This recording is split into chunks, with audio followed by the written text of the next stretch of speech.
probe after the collapse of a carriage horse in Hell's Kitchen last week. And something special this weekend for fans of the Hulu hit Only Murders in the Building, an immersive experience in the Flatiron District. A decent day so far on Wall Street. The Dow up 248 points. S&P is ahead about 5 points. NASDAQ, though, has dropped 35.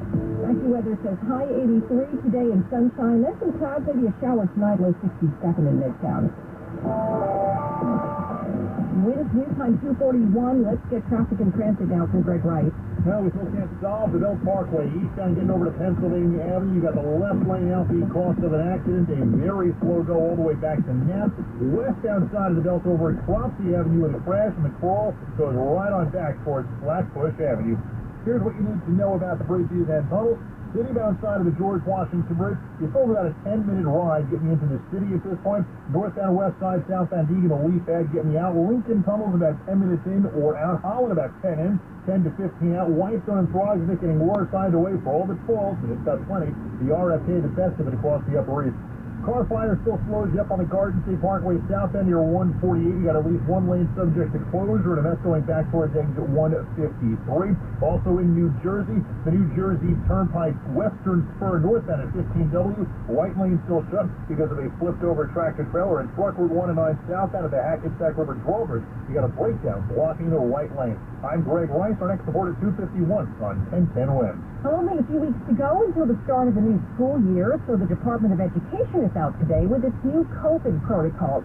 We have a few noteworthy changes to report. The New York City public schools will no longer randomly test students for COVID-19 when the new school year begins September 8th. Instead, test kits will be sent home to students, parents, and teachers to use in the event they are exposed to the virus. Students will no longer be required to submit a daily health screening form. Masks are not required either, but are strongly recommended if there's exposure. And students and staff must wear masks when returning to school on the 6th through 10th day after showing symptoms or testing positive. Vaccination is still required for adults, not for students, unless they're doing close contact after-school sports. Aaron Katursky, ABC News for 1010 Wins. And again, that first day of classes less than a month away, so mark it down. School begins Thursday, September 8th. Well, 15 years after it first opened its doors, the 9/11 Tribute Museum closes them for a final time today. The museum's Greenwich Street location is shutting down for good after the pandemic left the facility unable to cover its operating costs. The 9/11 Tribute Museum was established by the families of FDNY heroes and is only blocks from the National September 11th Memorial Museum, where the Twin Towers once stood. But it relied heavily on international tourism. The facility saw about 150,000 visitors a year before COVID, which dropped to only about 26,000 last year. The good news is that the 9/11 Tribute Museum will continue to have an online presence, including videos, educational resources, and support for the 9/11 community. Much of its collection will be moved to the New York State Museum in Albany.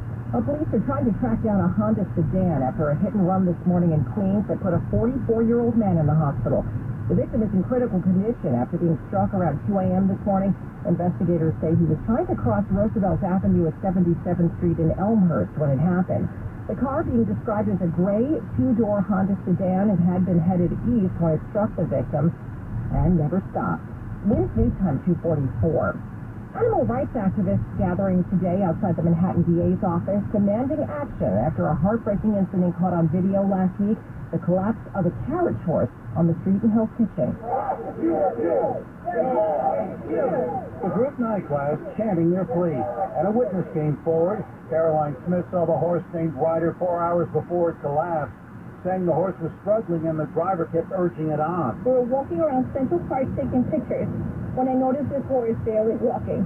She was struggling to keep pace, and there was another horse right behind her. Meanwhile, carriage driver and shop steward Christina Hansen claims the witness was coached. I spoke to the carriage driver after about it, and he says it's nonsense about him yelling at the horse at first and stuff like that.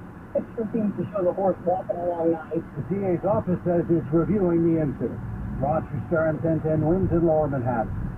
And despite the explanation, animal rights activists say they'd like to see carriage horses be replaced by cruelty-free electric carriages on city streets. News time at 2:45. Well, some good news for older folks whose hearing isn't as good as it used to be. That story just ahead. You know those headlines that make you stop scrolling and actually read an article? I'm Mike Rogers. Those are the kinds of stories I'm diving into on my podcast.